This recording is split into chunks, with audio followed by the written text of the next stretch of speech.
দুপুরবেলা বাজে এখন প্রায় 2টোর মতন। 2টোর আগেই ঘর থেকে বেরিয়েছি। এই যে বাড়ির সমস্ত কিছু অনুষ্ঠান শেষ, মা, দিদি, দিদির মেয়ে আর সঙ্গে আমি আর রুনু, আমরা দুজনে রয়েছি এদের সঙ্গে।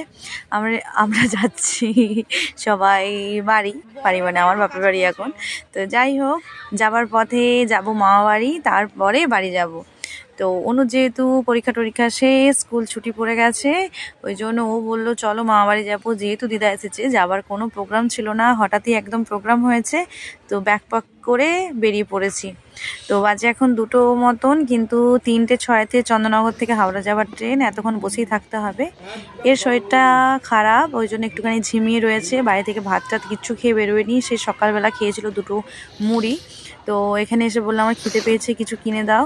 তো কিনে দেওয়ার মধ্যে দেখলাম কিছুই নেই, ওই 2টো কেক কিনে দিয়েছি 2 বোনকে, ওরা খাক। তো মোটামুটি আজকে সব কিছু একটু